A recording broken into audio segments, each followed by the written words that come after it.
Hello, John Reed. I am back, and I've got one of my favorite podcast and video companions, Thomas Wieberneit. How you doing? I'm doing fine. And today here, podcasting or hotcasting? Yeah. Well, maybe both. We are here for a workshopping AI and human creativity round something. I think I've done 3 or 4 of these. I have slides. Some of the ugliest slides you'll ever see, but that's unfortunately the price of human creativity at this point is that I'm not very good with slide decks. And generative AI, by the way, isn't either because I've tried. So Thomas, you are going to contribute in whatever ways as I go through this. And for those of you listening, this is mostly all new material, but there is a little bit from past workshopping sessions. I just want to say a couple things about this topic. I feel really strongly about this topic because long before I got involved in enterprise work, which was a long time ago, I was, trying to tap into the depths of my artistic creativity. And I have a dog in this fight in terms of AI versus human creativity. And I think actually the future of humanity is at stake on this topic, but at least the future of a world that I would want to live in. But at the same time, there's room to have some fun with this topic also. And the fact of the matter is that I'm reaching the point where the future of humanity is going to be passed on to other generations. It's not going to be my job for like an incredible amount of time going forward. So I'm somewhat at peace with these things. But when I take a step back, I want people to kind of experience the types of creative moments that I've seen in my life and in those who create beautiful art, and also in the enterprise context. We're going to talk about this too, because I think we're missing something when we relegate certain skills to machines, including creativity, which actually is happening. And so one of the things that inspired this was this sense of like, what are machines good for in the role of workplaces and the role of our lives, and what are they not? And I thought this was a really interesting one. This viral comment: I want AI to do my laundry and dishes so I can do art and writing, not for AI to do my art and writing so that I can do my laundry and dishes. I think that's a very, very jugular way of expressing sort of a crossroads here, and to maybe start asking ourselves, what kind of AI do we want? And can we, instead of taking a passive sort of attitude towards the technology that's unfolding, why don't we insert ourselves into this conversation a little more? Now, one of the things I wrote in response was the fact that, in fact, laundry and dishes are actually more difficult for AI than art and writing. So that's one of the reasons why this is the reverse. You can bet, Thomas, that if it was possible to have robots do this work, and you could sell really expensive robots to come into our homes and do that, that would be happening. I don't think there's any like corporate, denial of the possibility for a market there. It's just that it's actually very, very difficult. Physical robotics in it's still confined to fairly controlled settings for the most part. Now, having said that, I do think that it's also overstated a little bit here, which is a theme that I'm going to come back to. But AI technically doesn't do art. Humans do art. AI does basically content generation, which is a little bit different. Now, having said that, there's artists and creative people and even corporate workers using AI to complete creative tasks. I mean, that's going to happen. I mean, I'm not anti-AI. I've actually saw a great agentic AI demo today. So I respect some of the advancements that have been made in what we're doing. So there's a lot of opportunity too. And humans have always used technology in the service of creation, which is something, Thomas, you referred to, I think, before we went live. And I don't think AI ultimately is any different. It can be a tool to unleash human creativity. It's not necessarily at odds with it, as this quote implies, but I think this is a wonderful starting point for a spicy show. Hi, Brent. Who would have thought talking about AI and content creation would be a welcome departure from talking about anything? and then tariffs and Liberation Day happened. Yeah, right. Well, This is comparatively light, fun topic, wouldn't you say, Brent, compared to what else we could be talking about today? yeah. So, And just the combination of those two different points of view is a kind of an act of creativity in itself, isn't it? So kudos to Brent. It is indeed. And thanks. Keep the comments coming. So let me just tell you what this talk is not about. The talk is not about the loss of creative jobs in industries such as voice acting and design, which serious discussion for another time. And it's also not about the unethical and sometimes illegal training of Gen AI off the backs of creators, which is another serious discussion. I just want to put that out there so we can leave that there. There's a lot of important work being done in this area.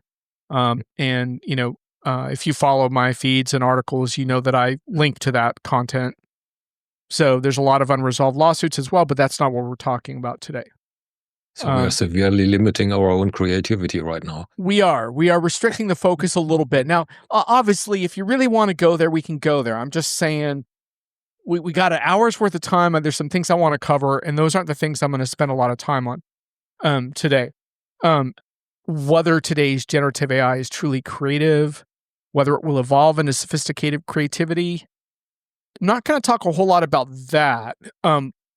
But the one thing I will say is that someday we're going to have machines that I think overlap much more with what we would consider human creativity than the current capabilities. And that's also another discussion, because we'd have to get pretty deep into today's AI technology versus what might be coming in terms of different things like more sort of fused systems of generative and neurosymbolic, some of the work that Jan LeCun is doing, perhaps. There's a whole lot of stuff we could talk about there.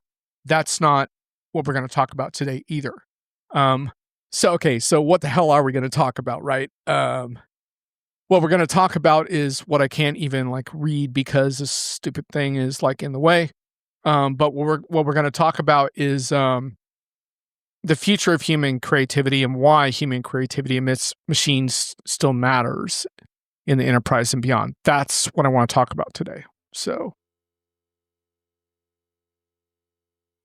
anyhow, will generative AI creativity supplant human creators, not just as job professions, but as ways of finding meaning? And if so, what are the enterprise implications? And so one of the things that I ran into in the last year, Thomas, that inspired this was people talking about, what skills. I would go to these panels. There'd be analysts on these panels, like gurus, right? And they would say, well, here's a list of skills that machines can't replace. And creativity was never on there. And I felt like, I think we're really giving short shrift to the importance of creative problem solving in the modern enterprise context. And, the tariff concepts is a really interesting sort of thing, as far as circumstances of business are changing so fast all the time.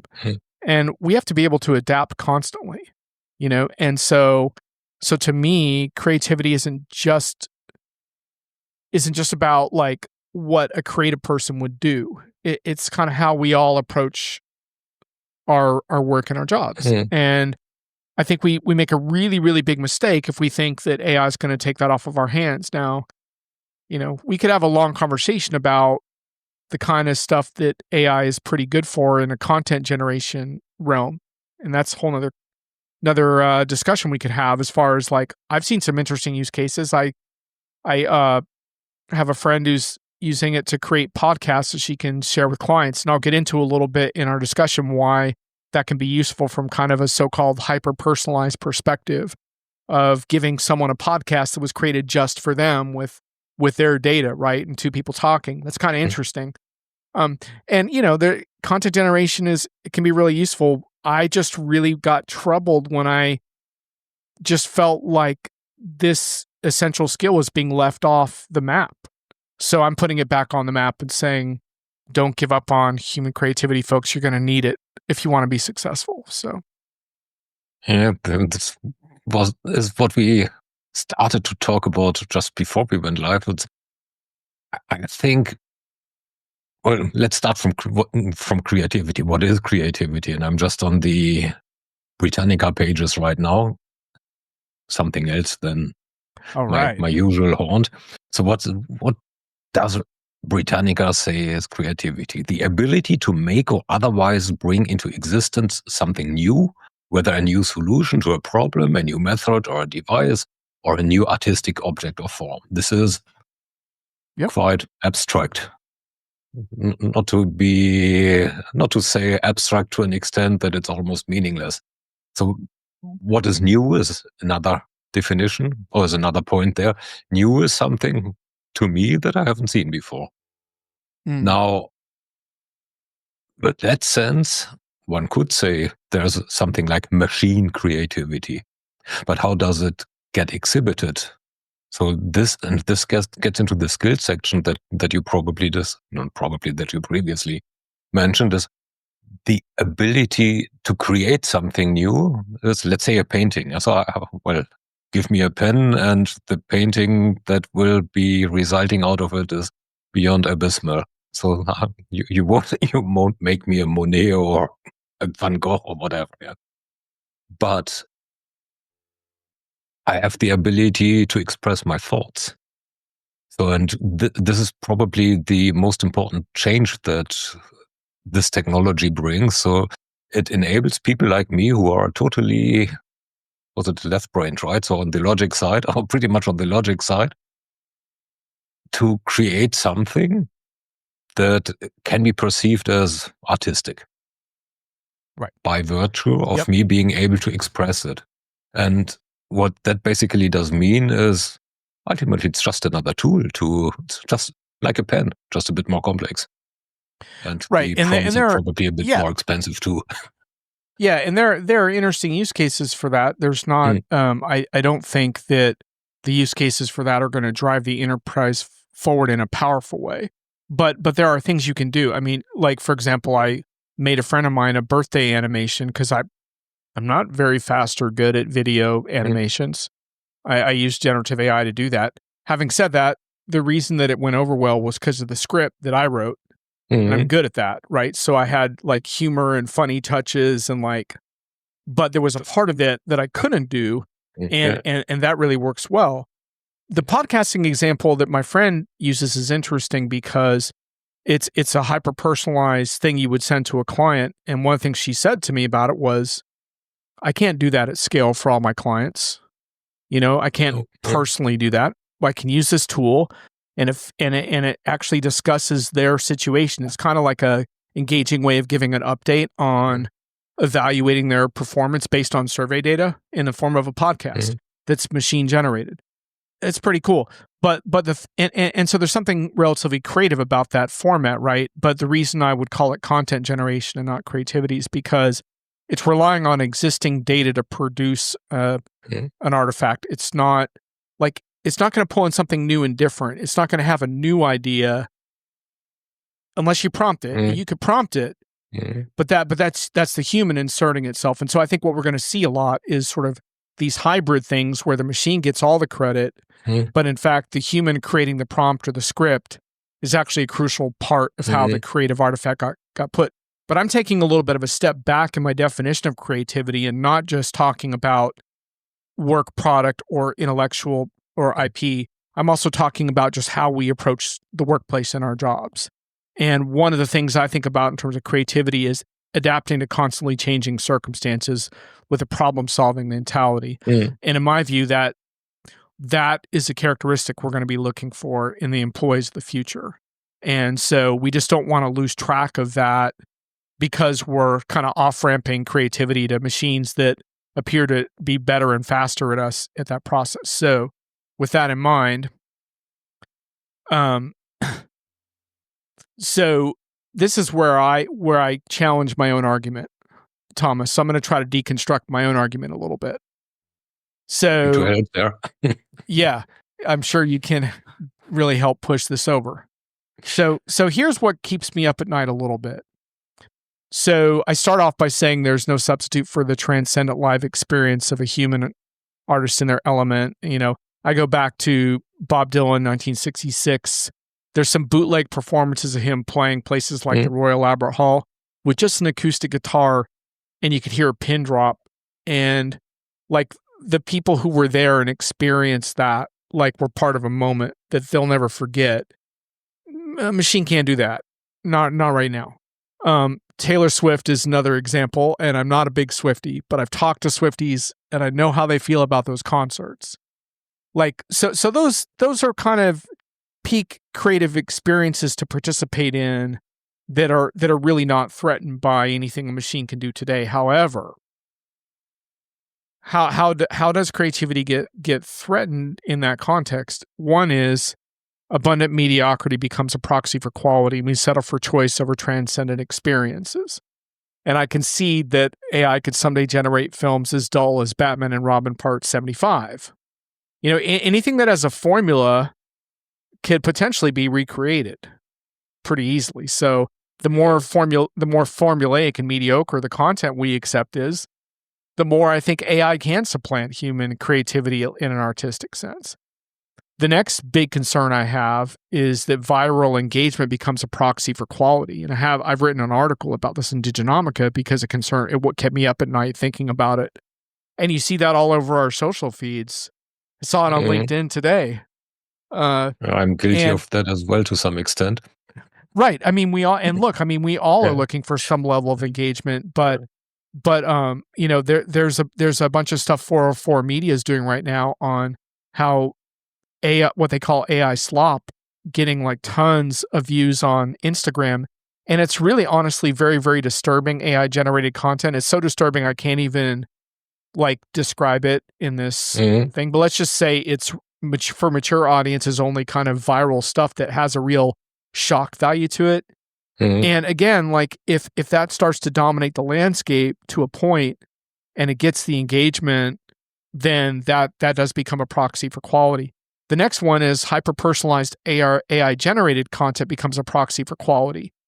So in other words, like if you can personalize content so much for someone, they might settle for that over the kind of transcendent experiences that I'm talking about. Like, so one of the examples of that was the podcast scenario I described, right? Where if I can send you like for example, like at the end of the day today, if I sent you like a machine generated podcast that shared like the top 15 like debate points that you and I have had over the years, like you might listen to that, like, and a lot of people wouldn't, but you would because it's connected to you and me and it's our dialogue. So I think there's a really interesting aspect, and I'm not saying this is all bad. I'm just saying that becomes another way where attention gets claimed by hyper-personalized content. And then the other thing is, as AI closes the gap enough with human creators. So example, music industry struggles.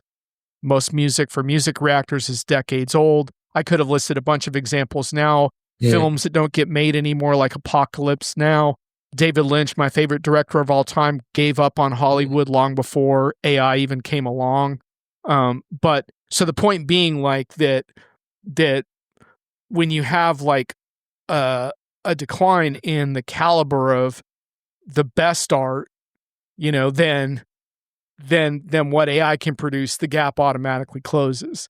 So anyway, it's an interesting concept to think about. And I don't know where it all lands, but I do think that humans will always, when they get exposed to something truly exceptional, they won't forget it. I just don't know if they're going to run into it as often as I did when I was a kid. And I went down to the record store and picked up Pink Floyd's The Wall and sat in a room with a gatefold sleeve with my best friend and played that thing from beginning to end and was like, oh my God.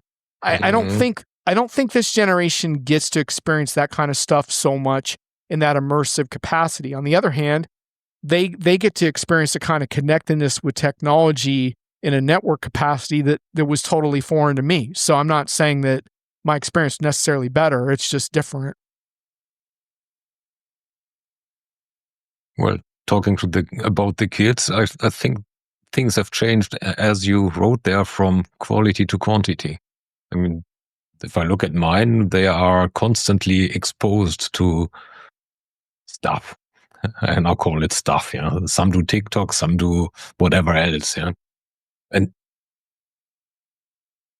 there, let's talk a bit about fear. That the fear is that we scale down our own ambitions and accept mediocrity. And you have to had me here a couple of times say that generative AI is derivative AI, part one, and it's causing instant mediocrity. Was it mediocrity? Yep. So, not my term. I think I stole it from somewhere, but I don't know from where. High-end Park. Okay, so congratulations. Check out his blog post from a couple years ago on instant mediocrity. Which, by the way, he did not mean as an insult. He was using it as a way to understand generative AI use cases because he was pointing out that mediocrity at scale can serve a purpose, right? And so he was saying that the ability to produce something mediocre at a broad scale can sometimes be very useful. So anyway, we'll get back to that. I still consider it kind of an insult because what stays on the road or in the mirror is creativity. Yep. Because ultimately we have a melee of something that just another variation of the same. Yeah. And this is something that we need to overcome again, also for the case of my unfavorite one, hyper-personalization.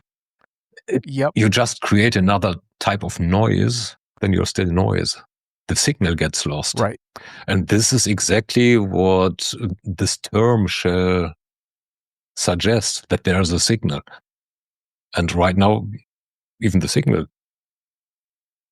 gets lost, even though it mostly is intended for me and not for John.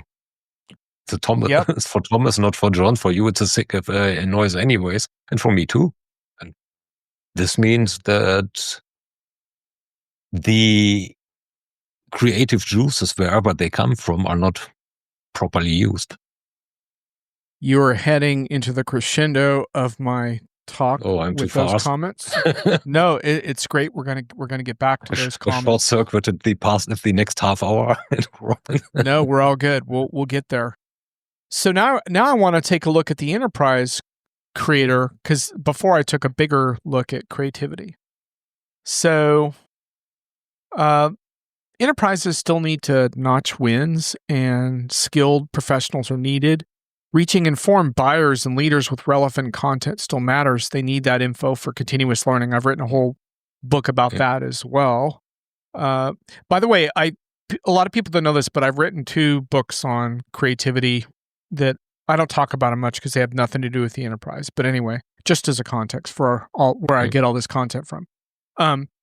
So there's 4 main forms of content, and so now I'm asking, which ones can AI help create in terms of enterprise content?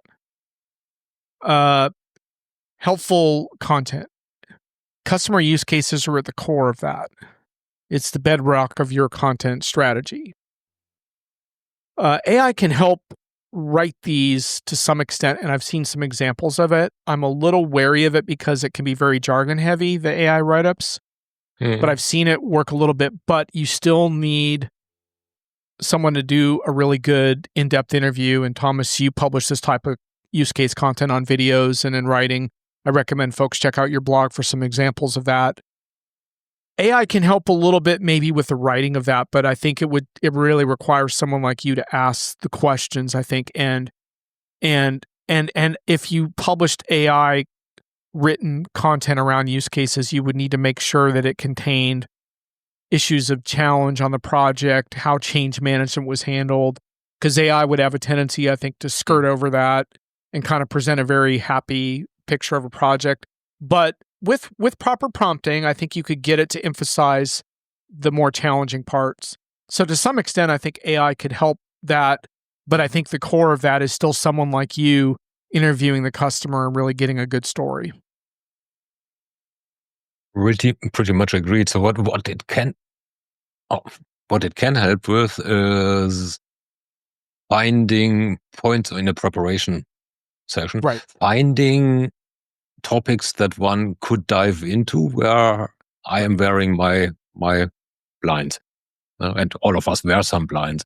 So being asked, the system being asked, it can give me another perspective that I could pursue. The active part within the interview where John Reed says something and I react on this, what you say, because it offers another interesting avenue to possibly pursue. This is something that luckily the systems can't do yet. But they're actually fairly good in preparation for these types of, for any type of interview, actually. So pretty much agree to A. And I'm leaving out a little bit around these examples in terms of all the things that AI can help with that surround the material, because obviously there's a bunch of things with post-production as well. There's things like transcribing interviews and spell checking, and there all kinds of crap. But anyway, the next thing, I think AI, this is the best AI content case of the ones I've listed here. And by the way, this is not a comprehensive list of all the content needs in the enterprise. This is a list of the ones that have the most impact trying to reach buyers and decision makers. FAQ product detail, AI could help develop such content with the major caveat that you have to have quality data and sources. But one of the reasons why I think this is a really good use case for AI is because it's really hard to maintain and create this kind of material at scale for all of your products and services. And eventually you can put like a front end on it as well and have a more interactive ability rather than just scrolling through a long FAQ document. It does need human oversight, and this is one of the things that a lot of vendors downplay.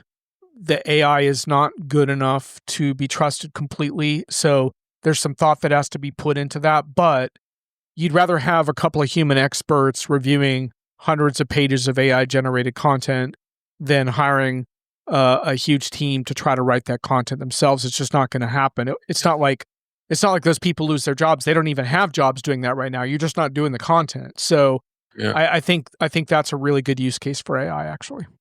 Yeah, and that one is actually even a bit broader. Now, creativity or not, it's also quite good at identifying what content needs to be written or which content needs to be improved. Right. It can find the gaps in your. You could have it do a review of all your products and point out the gaps in content, or you could even do it based on personas and have it find the gaps in the persona, so-called buyer's journey for that persona. There's a lot of things you could do that it could poke holes in what you have. And then you could say, okay, fill that hole with this. And if you had quality data to support that, then I think you'd be on your way. Now we're going to get to the areas where I think AI is not going to be as good. Thought leadership content, provocative future of industry expert outlooks. AI can't do that. Sorry. I've seen some of you try. I've seen some of you try. It doesn't work. It's not exceptional enough. It's not good enough. Don't do it. Now, I'm not saying that you can't use the tools in the way, Thomas, you described to help you ask the right questions or whatever. But I'm just saying in terms of actually writing that in a compelling way, no, that it's not good at that. I'll let you react in just a sec. Let me go on to the next one too. Project lessons across projects. Now here, I think AI can potentially be really of some assistance because one of the things AI is really, really good at is summarization. So in other words, if you fed an AI system 20 to 30 of your best customer case studies and say, delineate the top lessons from these projects, I think you could have some real value there. Having said that, some of that should then, in my opinion, be rewritten by a human in a less buzzwordy style than the AI is going to. The AI is just terrible about puking out industry buzzwords. But I do think it would be very good at the summarization part. Thomas, your comments on C and D. Yeah, C and D. So it all depends on the prompt, basically. Yes. So what I'm recently doing for other purposes is I'm asking for, let's call them research reports on all sorts of personal research, from where would I live in Charlotte or in Charleston to which moving company is best. Yeah. So when it comes to the outcomes of these tools, they are actually quite interesting because they build an argumentative structure based upon my question. And obviously, the better the question, the better the response. Yeah? What they also do is they do comparative analysis according to some criteria that I give. Fine, that's as per expectation. Well, it's minimum expectation even. But they also find some more criteria to assess this, let's say, moving companies for, because of, well, I wouldn't know what additional criteria are there. Yeah. So having said that, this, in my eyes, also can be transposed into future-looking things. Thomas, can I stop you for one quick sec? One thing I wanted to point out about what you've just described is that a lot of those tools are quote unquote sort of like the new deep research reasoning engine tools. And the thing that I do like about them, although the idea that it's actually human reasoning is complete bullshit, but the one thing I do like about them is that a lot of them do include citations in the reasoning. And that's really important to me personally, and I think it should be important to a lot of people, because more conventional AI tooling before these reasoning engines didn't typically provide you with sources, though you could do that through RAG architectures, but in general, you couldn't get the sources. I think it's really important with these kinds of scenarios you're describing that at least some of the crucial source documents are listed for your own investigation. And there they are, meanwhile, increasingly doing a very good job. Well, increasingly so. Full disclosure, I'm mainly using, I just wanted to say Diginomica, but all right, Diginomica. Wow, the plug happened. Excellent. Well, no, so for that, I'm mainly using Gemini and OpenAI. So both of them are fairly good at giving citations. They are at various qualities in giving the relevant citations. So sometimes you find some stuff that you, that are worth a face palm. Yeah. So closing the loop into the direction of future looking. So if they give the citations, let's say it's about, the citations are from archive, for example. This is future looking. Yes. And if they are even correct and connect the dots, in theory, you have a thought leadership article, which then may or may not be some editing, because if it's my style, I better have it written in my style, so I need to get over it. Or have Gemini look at all my blogs and have it apply the convoluted style that I applied there. But all of the sudden, you are close to having something that is looking forward and compelling. Yeah, Brent, I got a plug, man, for Diginomica. 30 minutes in. Yeah. Finally got it. How about that? Yeah. Brent, by the way, sorry, go ahead, Thomas. Maybe we should put a plug for the CRM players too. Oh, yeah. Well, of course, if you're not tracking Brent's video content, then you better get on that real quick. Brent, I'm looking forward to your commentary, though you may want to hold fire until you hear the rest of this, but feel free to chime in anytime. So Thomas, I want to move on briefly to this next one. I've been talking about the jargon creep. Here's a great example, because you know that many of these things are on these sites. They now are inserting themselves into, we're going to write your post for you. You know, we'll be happy to do that. So I wanted to show you this comparison between my version at the top and the AI version. So mine said, this I wrote this myself, my latest Diginomica missive. Stevens has seen plenty of shifts over his decades in this business, but the changes construction and real estate companies now face is a post-pandemic litany of issues. How are customers responding? Time to dig in. Okay, that's not a work of art, but I wrote that. That's my own voice. This is supposedly the improved version. My latest Diginomica missive explores the evolving landscape of construction and real estate companies post-pandemic. Stevens, with decades of experience in the industry, sheds light on the myriad of challenges these sectors are currently navigating. How are customers adapting to these changes? Like, oh my God. So all of a sudden you sound educated. yeah, like I sound, do you really want to read that? I mean, come on. No. So the point is be really, really careful about the difference between like efficiency of content versus putting your own voice out there. And that's just my own plea is like I think there's a difference between savvy utilization of these tools and falling into a jargon laden abyss. Then I get into some stuff around Still, it's sometimes funny to look what the LinkedIn copywriter makes out of one's posts. At least if you want to have a laugh. Exactly. I mean, the LinkedIn lunatics threads in Reddit are full of those.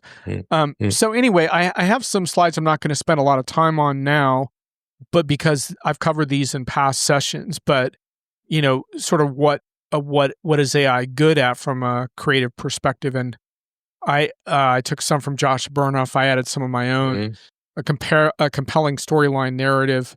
AI struggles with that, except for sort of duplicating formulaic narratives, which are in its training set. Satire, AI really sucks at satire and humor. AI sucks at fact checking, by the way.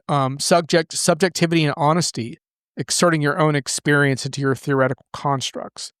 Deep subject matter expertise. Now, AI can do some of that, but it can only source what it's trained on to a large extent versus a really deep subject matter expert, for example, someone like you, Thomas. You're going to see something in tomorrow's headlines and you're going to think of the implications for CX, for example, that no one else would have thought of. And AI can't do that even if it's trained on those topics. And then new ideas and newsy developments. AI is always chasing new ideas from behind, though real-time inference has closed that gap somewhat. But for those of us that are trying to stay one step ahead, that's sort of the nudge that machines give us. And ultimately, I think one of the big pushes that we get from the level of sophistication these current machines have, which is not as sophisticated as many people think, but a lot more sophisticated than the critics say, is pushing us into more human areas, right? When you look at the things I've listed here, it's all about stepping away from the pseudo objectivity of professional discourse and looking at how you insert the human side of yourself into the work that you do and make yourself and your work more relatable. Yeah, there are a couple of points to it, actually. If you're going back to, I would disagree to all three of the quotes that Josh made. So the width, if you ask the system for width and a tone of voice, you to quite an extent get it.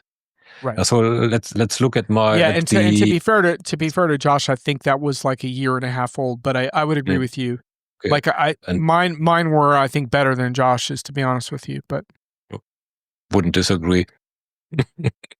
But anyway, continue. So the same for the content part. So this it gets more and more there. Yep. Also from an insight point of view. Yeah? So the point is data. The point is data. And to me, this increasingly goes back to what I just read as the definition of creativity. The question is, what is creativity? And I always have my favorite duck there. So if it looks like one, walks like one, and walks like one, it probably is one. So who are we to decide that something is not creative or is creative? And I actually view that as something of a distraction from my talk, because I'm willing to concede that that's a difficult argument, and I don't think the answer to that argument is core to my point of view, so I'm going to continue. But I would agree with you that that's not as easy to answer as one would think. Yeah. So let me tell you what my actual conclusions are. That there's no techno shortcuts to the internal riddle which I call the sacred excavation to find your own voice. That to me is at the heart of this, Thomas, not an esoteric debate over what creativity is. The goal is the goal in life, in my opinion, and you can take it or leave it, is to cultivate your own uniqueness and find a way of expressing that in the world. And there's no shortcuts to that. I'm sorry. There's no techno savior that will save you from that process of going inside yourself, figuring out what really matters to you, and then finding a way to express it. And then in the enterprise context, earning the right kind of attention. And ironically enough, the same skills are needed to do both. And technical tools have always played a role in creative IP generation, but they don't change. They don't change the essence of the self-confrontation, which is, in the enterprise context, put out expert work that reeks of authenticity on a regular basis, and good things happen. And AI can play a lot of roles in that, including personalized distribution, analytics, marketing. But the reason that I'm emphasizing these points is that I find it's a really big missing ingredient for most companies and individuals. And the reality is that if you go into that type of journey and come out with something unique, then you're going to figure out how to use these tools to your best advantage, but you're also going to cultivate a distinctive voice that's your own. And whether or not you consider yourself truly creative, whether you think the machine's helping you to create, to me, it doesn't really matter as long as you didn't take a shortcut and you went deep and you found your point of view. And before generative AI, the danger was that social media was going to take this away from you too. And I always used to say about social media, when people asked me for my advice on how to approach it, it was, don't show up on social media until you have something to say. Like, don't do the work first, develop a strong point of view, develop some methodologies of your own, develop some ideas and content of your own, and then by all means, freely friggin' share, get in the fray, get in the conversation. You know, I mean, the thing that I think is cool about someone like yourself is I see you in social conversations, but I know that they're informed by all the diligent research that you have been doing to think through what your point of view is. You're not just showing up to get attention. Like, and I think the conversation ends up informing everything else. Yeah. I mean, the core message was right in the middle of the previous slide. What we now have is a technical tool that really helps us challenging ourselves. Yep. By harvesting lots of thought that is already there and synthesizing that. And at that point in time, sometimes when we are standing there and asking ourselves, why do we dare thinking different? Yep. Well, and this is not a conversation for today's discussion to go in depth, but one of my more unpopular views about AI and generative AI in particular is that it does have the potential to confront us and our biases. Now, and the reason for that is because it views things from a totally different perspective than we do, and it's not really concerned about our feelings. Not at all, yeah. which is really, I think, very helpful. Now, that's not to say that I don't agree 100% with all the material around why these data sets are culturally biased and everything else. That's 100% true. And that's going to remain a potent and significant problem.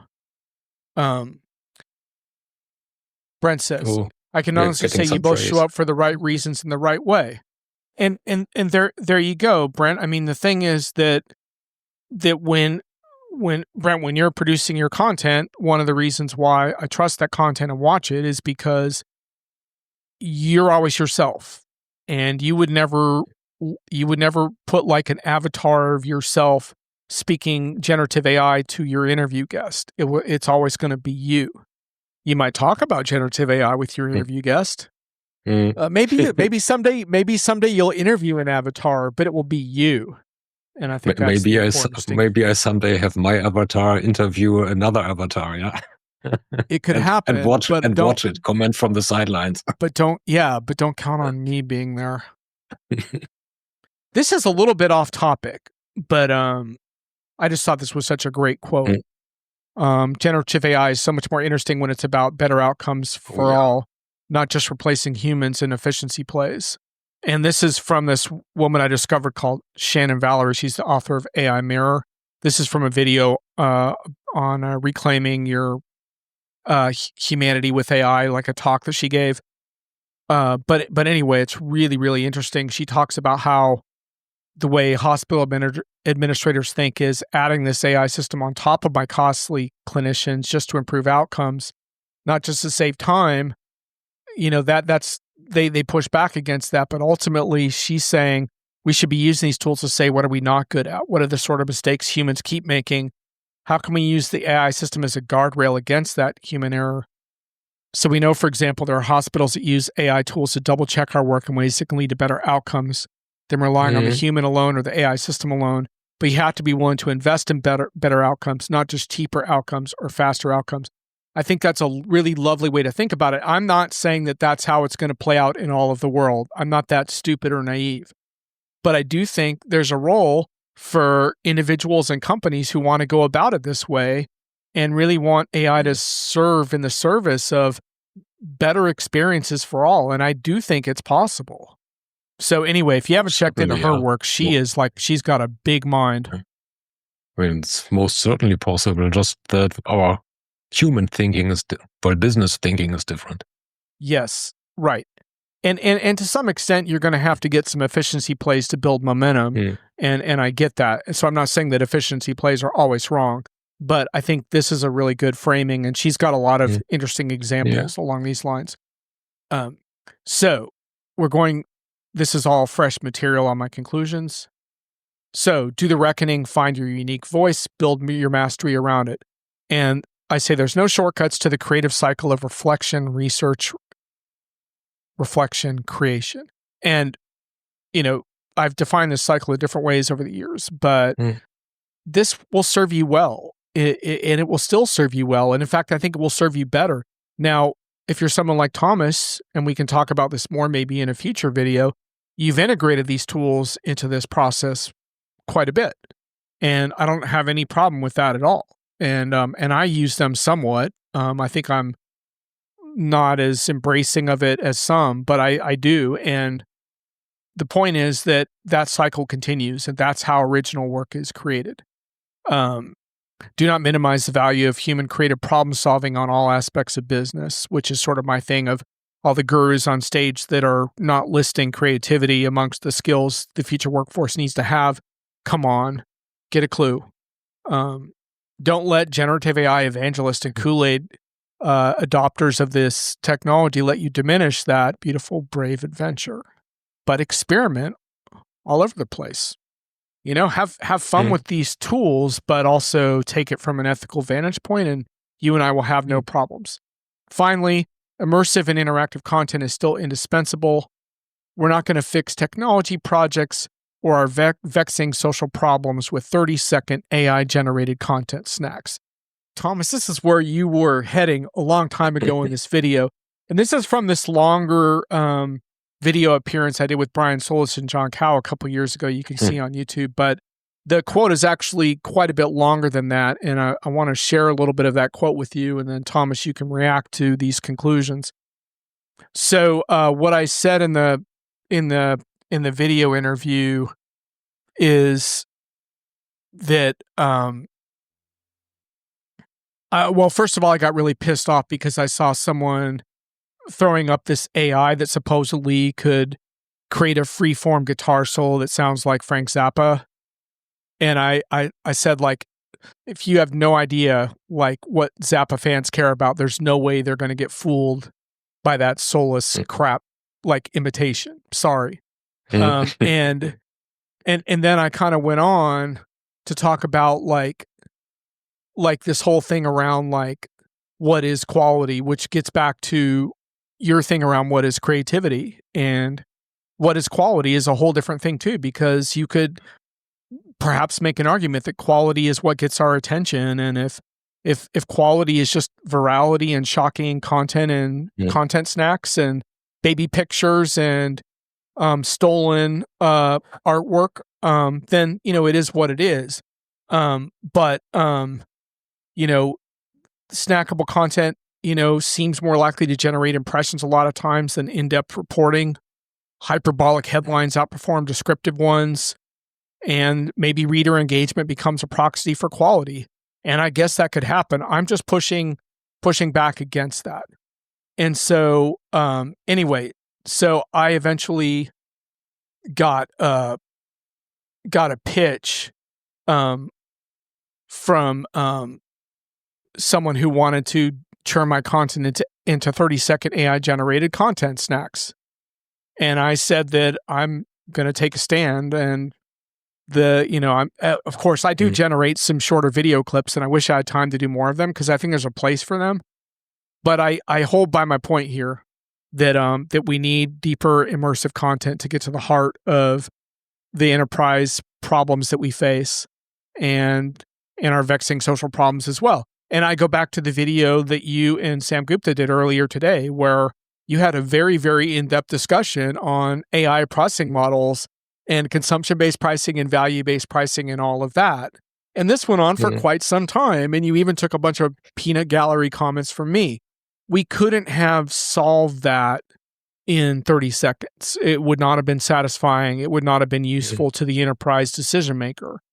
So my caution around this stuff is that be careful what you wish for, because if you're going to allow yourself to be defined by little viral content snacks, then so be it. But good luck solving the problems that we're facing if that's how we're going to go about it.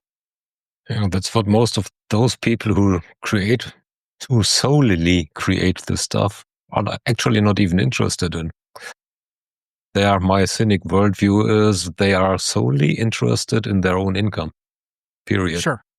And in general, we need we need shorts in order to get enough attention or enough traction towards the long content. Because if you have a problem that you want to solve, the ones that can get solved just like snipping your finger they are solved long time ago. So whatever we need to look at right now needs deeper thinking, needs the long content. It needs a book and not a comic. Yep. And the comic there has the ability or offers the ability of creating interest for the book. Yep. And this is where we can introduce it for. Right. Yep, absolutely. And so again, I think if you kind of think of it like that immersive foundational content as the foundation level, then you build up from that and you get into more snackable chunks. Yeah. But there's such a tremendous difference when those snackable pieces of content, and maybe even they're a little bit viral and sensational, like point to a deeper foundation that can be explored. Now, granted, not everyone's going to go down that path. We understand that, right?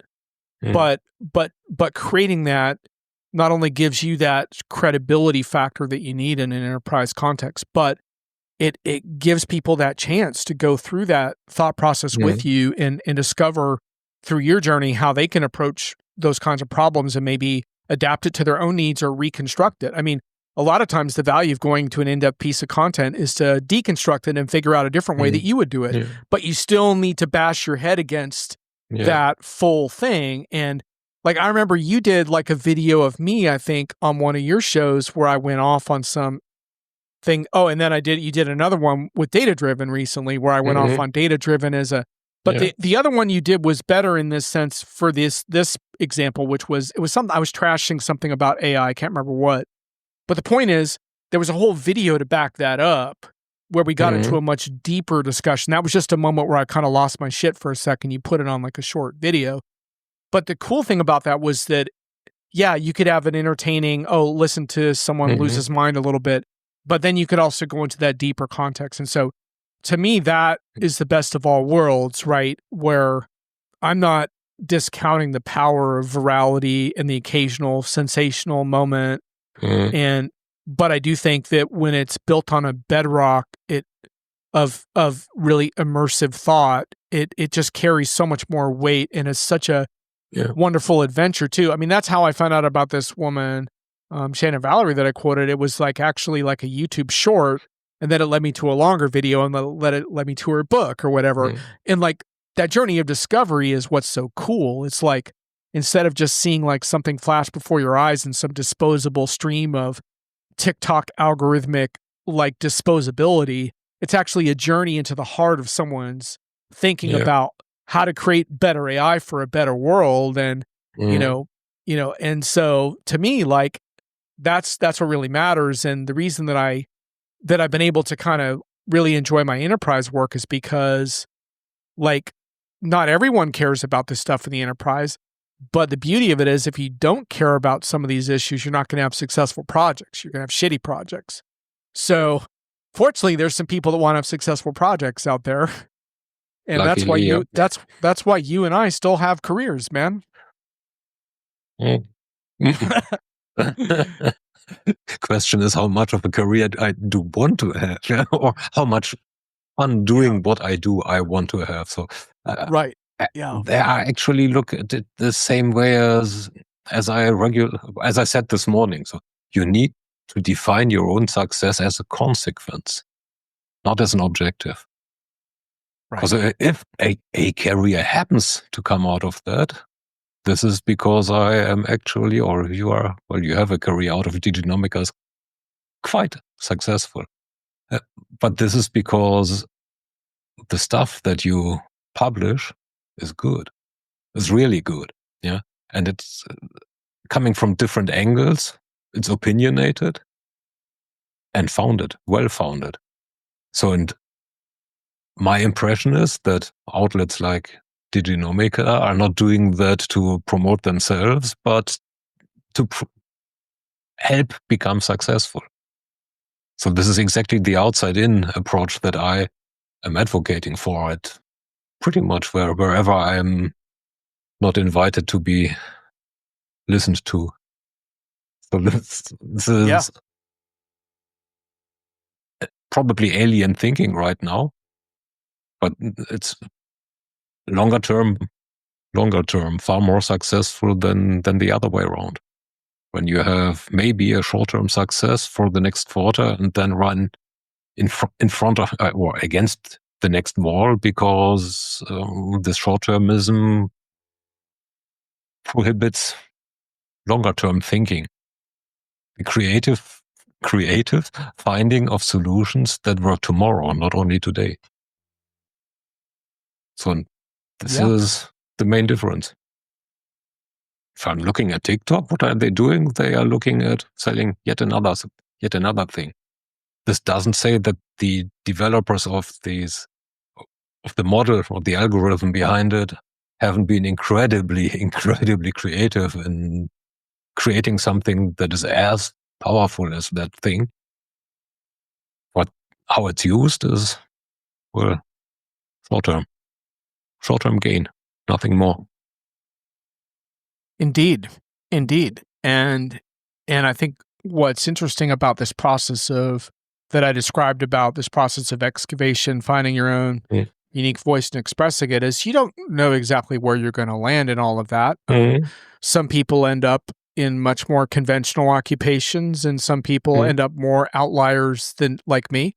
But it's beautiful when you discover that, because once you realize that and you stick with it, you realize that that's the most wonderful source of differentiation you can have, and you just stick with it. But like you said, it's really counterintuitive, because as I've gotten further and further in my career, I become more and more narrow visioned around what I'm trying to do in this sense, which is when I get up every day, I don't think about like how well Diginomica is doing, or will I have a job in 6 months, or, am I some kind of guru, or how do I rank amongst influencers in this segment, or did someone kiss my ass on LinkedIn? I don't think about any of that shit. What I think about is, what's a burning question I'm trying to figure out today? And can I write about it in such a way to bring the reader along with what I'm trying to figure out? And can I just do that today? And then on top of that, maybe can I help a few people today? And maybe can I answer a few questions and make a difference in someone's life today in some small way? And like, I told someone the other day, like, it's really weird, but stacking up days like that just works. And the rest of it just doesn't matter. Whereas even 10 years ago, I was, working on all these 5 and 10 year goals and plans. And I do have goals and plans, obviously, but But so much of it now for me is just keeping it real every day. And like you said, any success you derive or don't, it's just a byproduct of that. That's all it is. It's just something that comes out of that. And, I guess I've reached the point in my life where I've done so much work on these issues that I feel like it's worth sharing this perspective, because I think that while I think there's a lot of positives in what you can do with artificial intelligence technology, I do think that it has the potential to obscure these truths and to make things too convenient and easy. And I think you got to be really, really careful about that, because I don't believe that life was intended to be convenient and easy. It's not what it was supposed to be. Also, where did I read that recently? So there was the summary of a study that basically said that depending on how you use AIs, you neglect critical thinking, or you actually lose the ability of critical thinking. Some atrophy of critical thinking. Some studies have started to document a little bit of that. Yeah. And that is really dangerous. And this is not an abstract risk. This is it's very real, because look at what's happening at companies. Everybody, although I normally don't like everybody. This changes everything. Most people need to do more with less time. And now incoming is this helper that gives you a recommendation. Oh, sounds plausible, just do it. So we are not questioning this recommendation anymore. And hasn't worked out very well for the lawyers that have done that, I will add. Yeah. But the one that got found out, at least, yeah. If you do a search, you'll see a number of similar anecdotes. And some very irritated judges from across many continents. But anyway, your point being, like, press the button, it gets easy. It gets easy. We are time pressed. Yeah. And that's why we don't question anymore. And that has an immense potential of biting us. Well, as those lawyers found out. At least some of them lost their license, didn't they? There have been they may no more appear in front of the bar. There have been consequences. Yes. Yeah.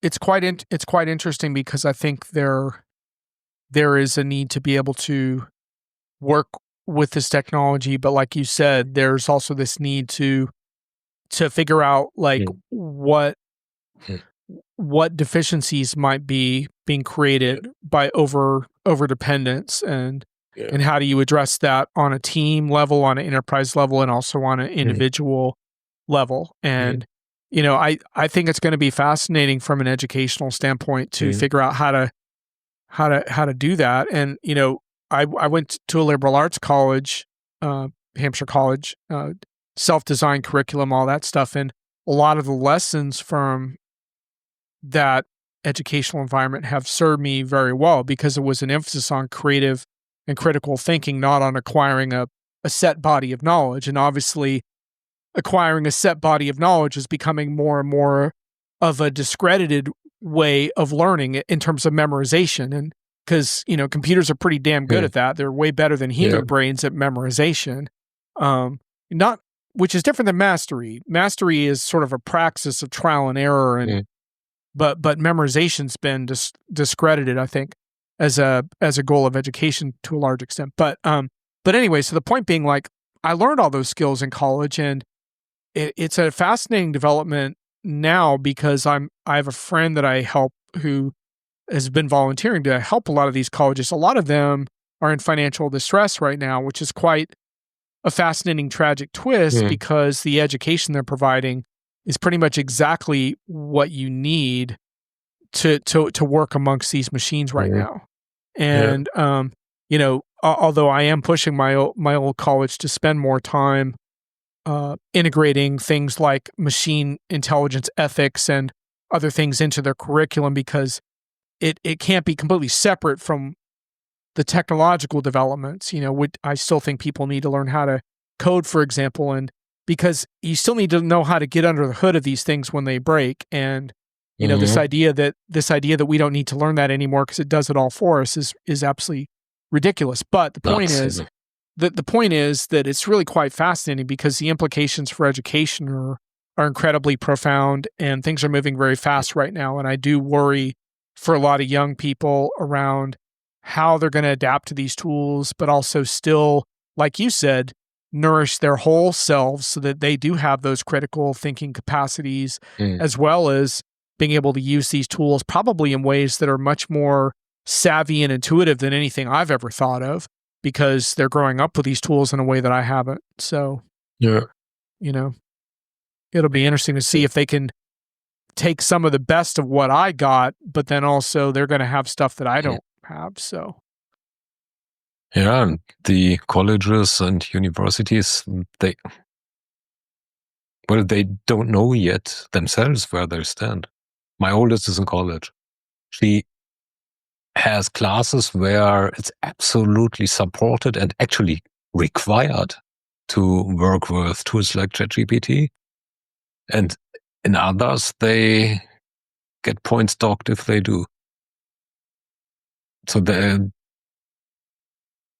there's no opinion yet. Yes, and from an education point of view, if you deviate into that direction, that needs to come too. So where is it good? Where is it important? And where is it dangerous? Right. And anything in between. Yep. And the thing that I keep thinking about is like the moments in my life that like that meant so much to me, like what was like a liberation from the cycle of seeking approval or feedback from the outside world, and it was more that feeling of that I had pushed myself as far as I could, and here was the result. And so, like, the first time I held my first book in my hands, like, and the thrill never wears off. And some of those books haven't been very successful. One of them was pretty successful. It doesn't really matter. Like, it's amazing how little that matters. What matters is that moment when you, and I'm sure you've had equivalent experiences, but you have this thing and you feel that, and you feel how hard you got pushed to, and how hard you had to dig to get that out of you. And that, to me, I want everyone to experience that in their lives, because I don't think anything replaces that, not even relationships. And in fact, sometimes relationships like kind of suffer and become claustrophobic when you don't have the freedom to also do that. When you do have that freedom and can do that, then relationships tend to take on a wonderful new dimension. I want people to experience that. And the whole point is, you don't even have to have some legendary result. Like, it's just that you did the best that you could to cultivate that inside yourself and realize it. And if a technology gets in the way of that, then that's wrong. And I don't think any technology should, unless you allow it to, because you don't know any better or you've just bought into it. Don't deprive yourself of that experience. And, when I think about AI and creativity and stuff, and I've listened to some interesting AI music that was okay, but then the other day I was listening to a couple young people react to the Rolling Stones' "Gimme Shelter," which I think is one of the greatest rock songs ever made. And you hit that crucial point in the song where Mary Clayton comes on and guest vocals, and her voice literally cracks because of the urgency of the vocal performance. Like, and Mick, and you can vaguely hear Mick Jagger yelling in the background, and they kept it in the recording because it was just so intense. I mean, Mary Clayton later had a miscarriage after that vocal performance, but it's one of the backstory behind that appearance is like the stuff of legend. You can research it, but that moment in time, like, and to me, that was like the kind of thing that inspired me when I wanted to create, was like, and I never achieved that kind of like pinnacle, but the point was, it didn't matter. Like, being inspired to try to experience something like that inside myself was the whole point of my friggin' life. And I just don't want people to miss that opportunity. Now, granted, a lot of people will choose not to go that route and won't do that, and that's fine. But to not be exposed to it is a different matter entirely. And so I've realized that part of my job is to try to expose people to that kind of thinking. So I appreciate you indulging me today, because I think it can make our enterprise work a lot better and more fun too. It's not just, I try to tie the two things together a bit because I think the enterprise is desperate for this kind of content, connected to the proper industry and perspective and all of that. But we crave this kind of stuff. I mean, we crave these more informal opportunities to engage around what matters, and let's friggin' do it. Let's not relegate all of that to the side because AI is cool, It's fun to use sometimes. Right, absolutely, and there's nothing wrong with that. Especially if it does what I want it to do. Yeah, and there's a freaking research prompt that I'm continuing to write and improve upon. That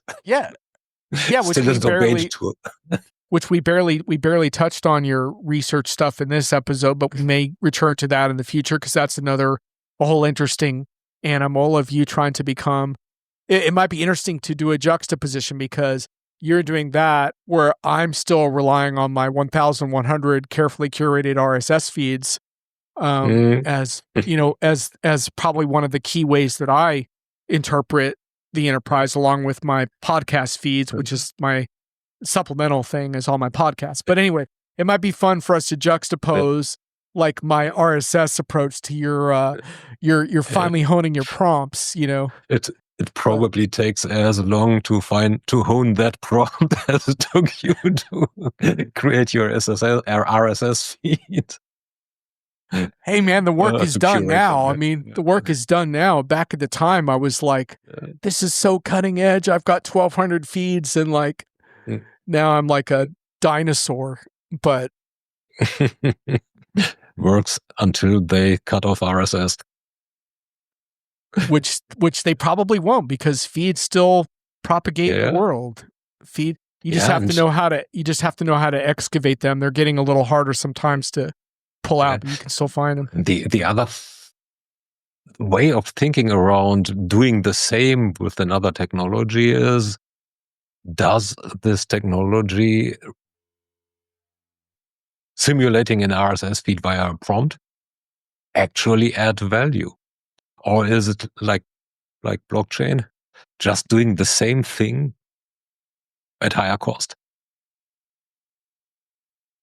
Sounds like good fodder for a future discussion on the future of analyst research in the age of AI. Thomas, we might have to rejoin that conversation. I think we're pretty much out of gas for today, but that would be a good one. Most certainly out of time. Yep. Yep. Do you want to give us a couple of final comments and then we're going to close it out? Yeah. So, well, in terms of creativity, just bring it back to that word. What I do think is that AI tools, in particular Gen AI tools, LLMs, are good helpers to channel my own creativity or give me a way of exposing my own creativity in ways that I didn't have before. As the example with the image creation. I suck at creating images. Well, so does the prompts that I create for the LLMs, but on these I can work. If those things obey me, and ChatGPT doesn't always ignore me when I say, get those letters and digits out of your image. It always tells me it did, but failed, lied to me. Anyway, so this is probably the closing thing. So it's a tool to help us dig into our own creativity. Yep. And let's figure out how to continue to do that while trying to do a little more for all the human creators that made these tools possible, who have lost a lot of their intellectual property value and sources of income through AI. Let's see, we can do a little better on those people. I've made the rest of my positions clear, and I think we have a dog that has decided that the show is over, and I'm going to actually agree with the dog. The show is over. The dog heard the doorbell ring. This is because a contractor came. Nope. Yeah. I prefer to think of it as the dog thinks the show is over. Creative thinking. I think absolutely it's over. Thanks for joining us. Appreciate it, Thomas. Thanks for doing this.